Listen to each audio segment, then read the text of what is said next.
दोस्तों प्रसिद्ध पुस्तकें हमने इधर का डिस्कस कर चुके थे। अब इधर की पुस्तक हम डिस्कस कर लेते हैं, इसको थोड़ा सा बड़ा कर लेते हैं। देखिए पहला है लीलावती पुस्तक संबंधित है। तो दोस्तों आपको बता दूं, लीलावती भारतीय गणितज्ञ भास्कर द्वितीय की पुस्तक है दोस्तों। ये किसकी है?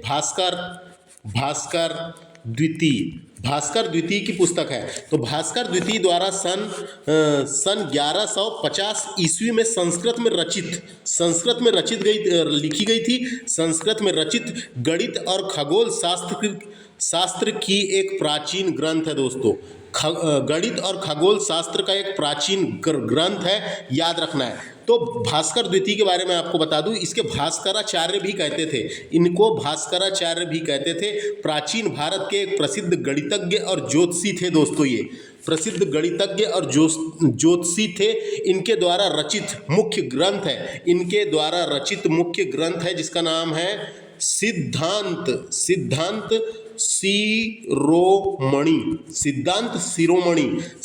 शिरोमणि है दोस्तों, जिसमें 4 अध्याय हैं, जिसके 4 भाग बोल सकते हैं या 4 अध्याय हैं। उनमें से एक भाग है लीलावती, दूसरे भाग का नाम है बीजगणित, तीसरे भाग का नाम है ग्रह गणित, चौथे भाग का नाम है गोलाध्याय नामक 4 भाग है दोस्तों। ये चारों भाग अलग अलग चीज से संबंधित है दोस्तों, याद रखना है ना। तो आपको जानकारी के लिए बता दूं, भास्कराचार्य इंपॉर्टेंट है, इनके बारे में पता रहना चाहिए अपने को। भास्कराचार्य जिसे भास्कर द्वितीय भी कहते हैं। तो इन्होंने आधुनिक युग में धरती की गुरुत्वाकर्षण शक्ति, पदार्थों को अपनी ओर खींचने की शक्ति की खोज का श्रेय न्यूटन को दिया जाता है। अपन बोलते हैं ना, न्यूटन को दिया जाता है, किंतु बहुत कम लोग जानते हैं दोस्तों। आपको जानकारी के लिए बता दूं कि गुरुत्वाकर्षण का रहस्य न्यूटन से भी पहले, सदियों पहले भास्कराचार्य ने उजागर कर दिया था। किसने? भास्कराचार्य ने उजागर कर दिया था। भास्कराचार्य ने अपनी पुस्तक सिद्धांत शिरोमणि ग्रंथ में पृथ्वी के गुरुत्वाकर्षण के बारे में लिखा है और पृथ्वी आकाशीय पदार्थों को विशिष्ट शक्ति से अपनी ओर खींचती है, ये भी बताया है। इसी कारण आकाशीय पिंड पृथ्वी पर गिरते हैं, ये सब बताया था दोस्तों न्यूटन के भी पहले ये सब चीज़ अपने भारत में बता दी गई है। ये चीज़ पता होना अपने को, है ना। तो मैंने बता दिया लीलावती किताब किसने लिखा है करके बता दिया।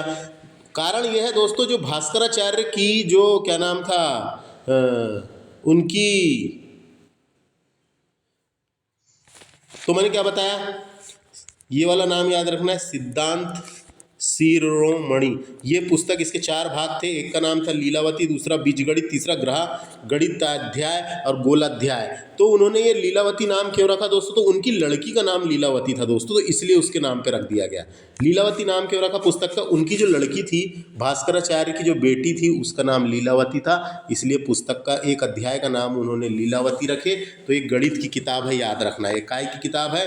ये मैथमेटिक्स की, यानी कि गणित से संबंधित है, गणित की किताब है। इतनी चीज़ें आपको जानकारी के लिए मैंने बता दिया, इतनी चीज़ें याद रखना है ना।